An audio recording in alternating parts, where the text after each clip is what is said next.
Welcome back to Northwest News. In this week's edition, we take a look at the Maryville Treatment Center with reporters Katie Bird and Shelby Singleton, the I Will Listen event held by the Behavioral Science Association, and more.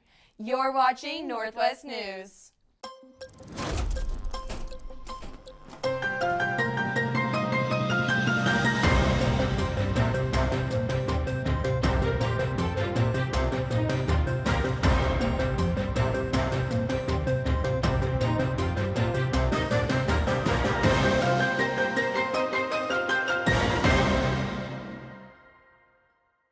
Thanks for tuning in to Northwest News, the show where we provide the latest coverage on the Northwest Missouri State University campus and in the Maryville community. I'm Katie Bird. And I'm Tristan Clark. Before we get into this week's episode, be sure to hit that notification bell for the latest news coverage as well as other KNWT content. This past week, the Student Senate sponsored a blood drive put on for the students to give them a chance to help out a good cause and give back to the community. Reporter Shelby Singleton takes us there. The Student Senate annually sponsors blood drives in cooperation with the Community Blood Center, allowing Northwest students the opportunity to donate blood on campus. So Student Senate is the bridge of communication between the Community Blood Center and then the rest of all the students and faculty. So what we do is we've been working with the blood drive people for probably 2 months now, just like getting promotional material and stuff like that, and then we post on social media. So right now there's a national community blood shortage, like there's not enough blood to go around, so the goal was to kind of get the capacity back up to where it should be. The purpose today was to get Northwest students involved in the blood shortage, which we've done a great job. I just talked to the lady, she said that we'd met our goal. After talking with a couple of students, I asked them why they chose to donate. I donated blood because, I'm like a healthy individual. There's no reason for me not to give blood. I also take it pretty well too. Like I don't get lightheaded or anything like that. So there's no reason for me not to donate blood. I'd say the reason I tried to donate blood today was growing up, I always had, like my family always donated blood. So it's kind of like I wouldn't even say tradition, just something that I always wanted to carry on kind of thing. I'm a regular donator. So every 3 months or so, I get a call from either the Community Blood Center here in town or I get a call from Red Cross to donate. I have O-Pos blood, so I can donate to all positives. So I just donate A because it feels good. It feels good to be done afterwards, and you sleep really, really well. And B because it helps people. Volunteering to donate blood can be fearsome, but Northwest students tell me that it's definitely rewarding in the end. I would recommend donating blood because it just gives back to people that, say you're in the hospital and you need blood. It's always nice that it's just there for you, and it's something you can do that takes like 10-15 minutes out of your time to help people. Selfishly, it feels really, really good whenever you're done because you're like, I just saved a life, or I just did something good for someone else. But also, it is just a good thing. You get done with it and you're like, I'm helping other people, and if it were me in a hospital bed and someone had donated, then I would be getting that help from someone else. So I definitely recommend that people donate their blood. You have enough of it to go around anyways, so might as well. I would definitely recommend donating because it doesn't take that much time, and like I said, there's a blood shortage, so there's people out there that are, waiting for blood to be delivered to them because certain blood types can only give to certain blood types, you know what I mean? So it feels nice to give back. For the stories that matter to you, I'm Shelby Singleton reporting for Northwest News. If you weren't able to make it to the blood drive on campus, there are always local blood drives happening in Maryville or even in your hometown. It is estimated that every unit that is collected is attributed to saving 3 lives. Speaking of things going on around Maryville, Tristan, did you hear about the road construction for the U.S. Highway 71 that began April 2nd? I did not, Katie, but when we get back, we will find more from this week's highlight of the Missourian as reported by news editor Hannah Claywell. You're watching Northwest News.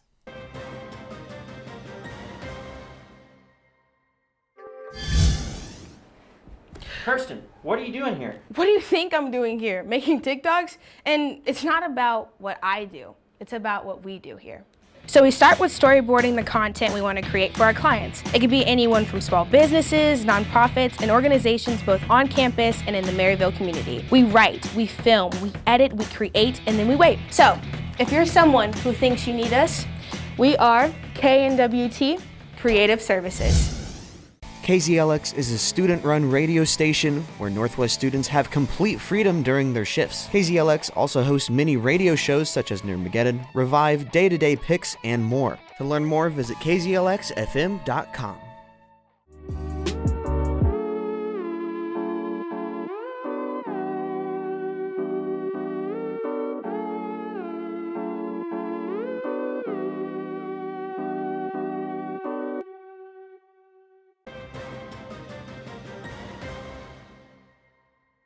Thank you for sticking with us and welcome back to Northwest News. Now stick with us as we take you through this week's highlight of the Missourian, brought to you by Missourian News editor Hannah Claywell. U.S. Highway 71 is undergoing work for resurfacing some portions of the highway from Maryville to Savannah. The process began April 2nd. Herzog Contracting Corporation in St. Joseph is working with the Missouri Department of Transportation on the project, and it will impact both the northbound and southbound lanes. The contract in total is over $15 million, and this cost includes another project that will happen in Andrew County. Krista Strong is the resident engineer at the Maryville Project Office for MoDOT working on this project. She said the workers are on a section northbound from Pumpkin Center to Maryville and should take around a month to finish. Right now, the workers are miling out 2 inches, which means cutting out 2 inches of pavement and then coming back to put in 2 2-inch lifts for 4 inches of new pavement in total. The contractor does have other obligations, so after getting the first section done, they plan on leaving and then coming back to finish the sections after the 4th of July. Strong said the project is a long process and many departments were involved in getting it started. Projects like this start with project identification and looking at different needs and public comments on the conditions of roads and highways. The next step takes it through a pavement specialist where they look at the different projects that have been submitted and see what needs to be done. Local planning partners such as the Northwest Regional Council in Maryville start to work with the others on the project. Then it can be put onto the statewide transportation improvement plan. For more on these stories, check out nwmissourinews.com or pick up a paper out of the boxes on campus. Don't go anywhere because when we come back, we will take you through some of the highlights of the Behavioral Sciences Association I Will Listen event. You're watching Northwest News. Northwest Tower Yearbook has dedicated over a century to documenting life on campus and in the Maryville community. The award-winning organization has numerous Pacemaker Awards and a spot in the Associated Collegiate Press Hall of Fame. Learn more about Tower at the handles below. In the baseball team's contest on the road. Let's get it. Alright, Jason. Producer says you gotta go get an x-ray. No, I'm gonna do it after the show. No, man, the show can wait. I will do it after the show. You're gonna go whether you like it or not, so might as well get this over with. Frick! Gosh dang it!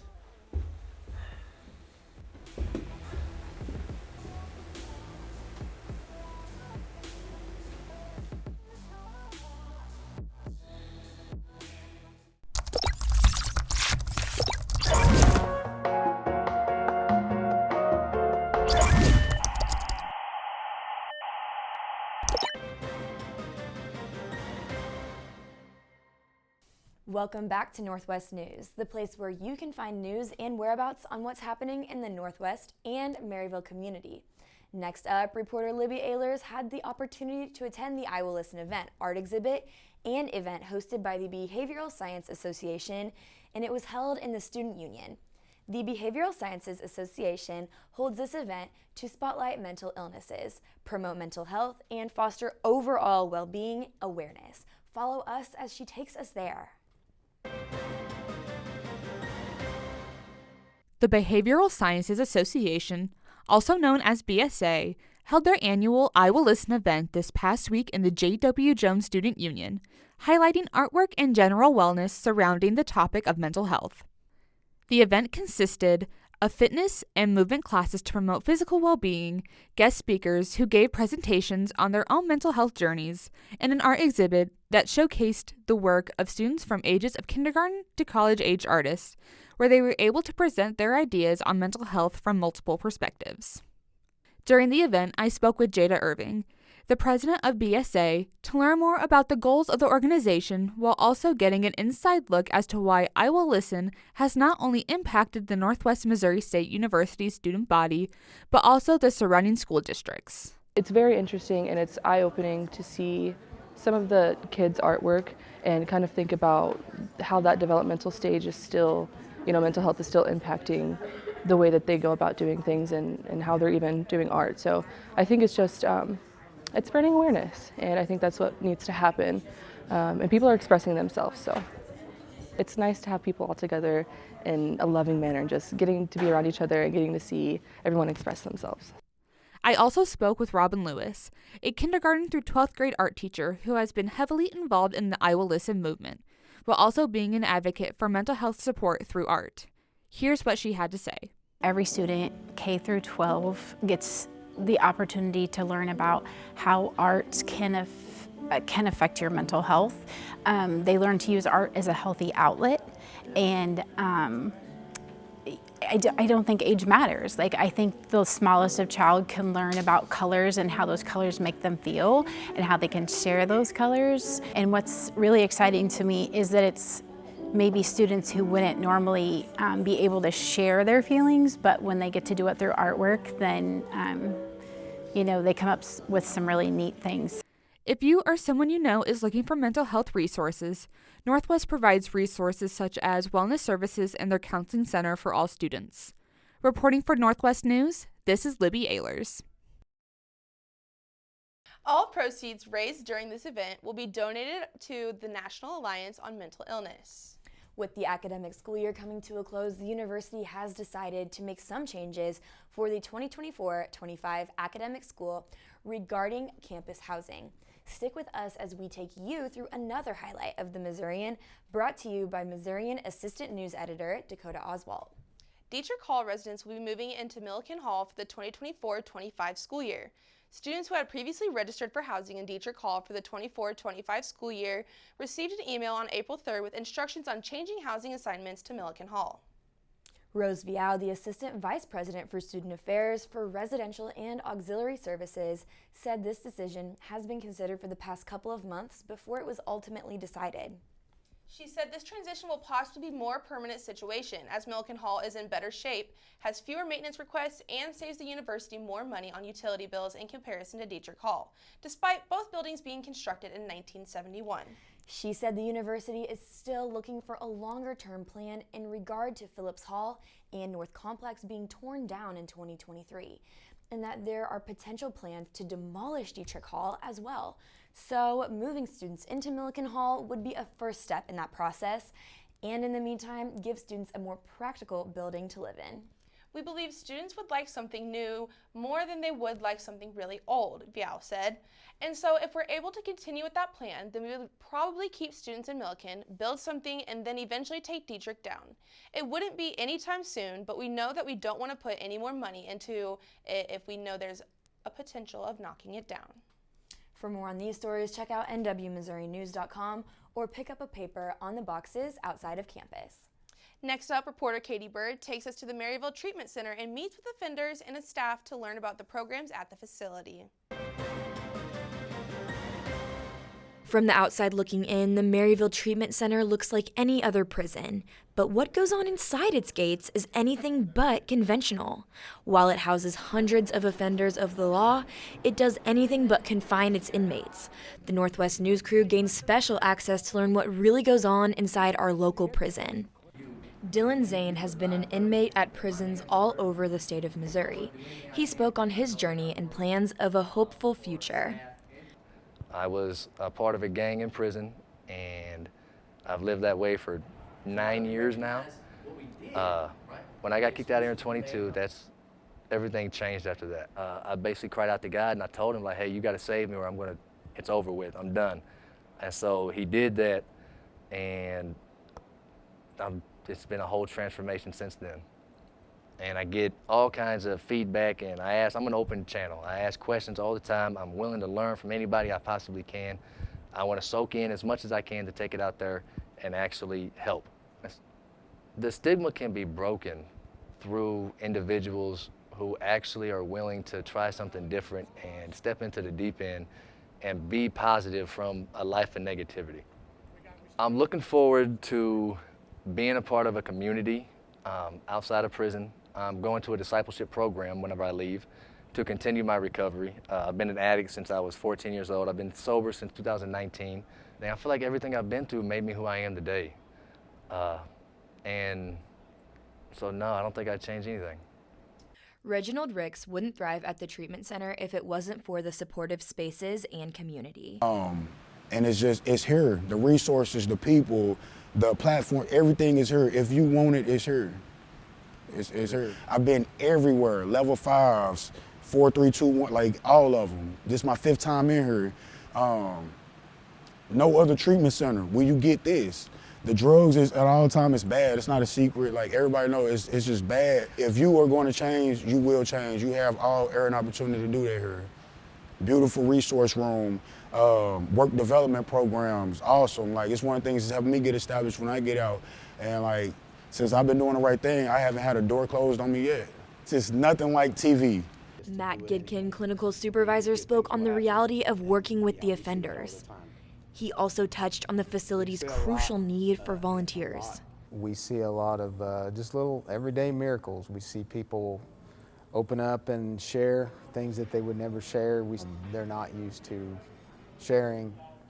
They are not used to participating. They're not used to following rules. They're used to breaking rules. So there are many reasons why I would encourage people to step up. Number one, these guys really need to form any type of relationships, any type of positive relationships with skills, anything, any type of volunteer that would come in to help with support groups, to help with religion, to help with any type of topic under the sun that they would like to teach the offenders, we would welcome that. The Maryville Treatment Center is looking for more volunteers to help with a variety of programs. For more information, visit doc.mo.gov. Reporting for Northwest News, I'm Katie Bird. If you're inspired to lend a hand and make a positive impact, consider volunteering your time to teach life skills that could change someone's life. Reach out to them at doc.mo.gov and be a part of this transformative journey. Well, that's all the time we have for Northwest News. Be sure to go to the description below to rewatch certain sections of our show. And be sure to like, subscribe, and hit that notification bell, as well as for all of the latest news and updates. This has been Northwest News. Thank you for watching.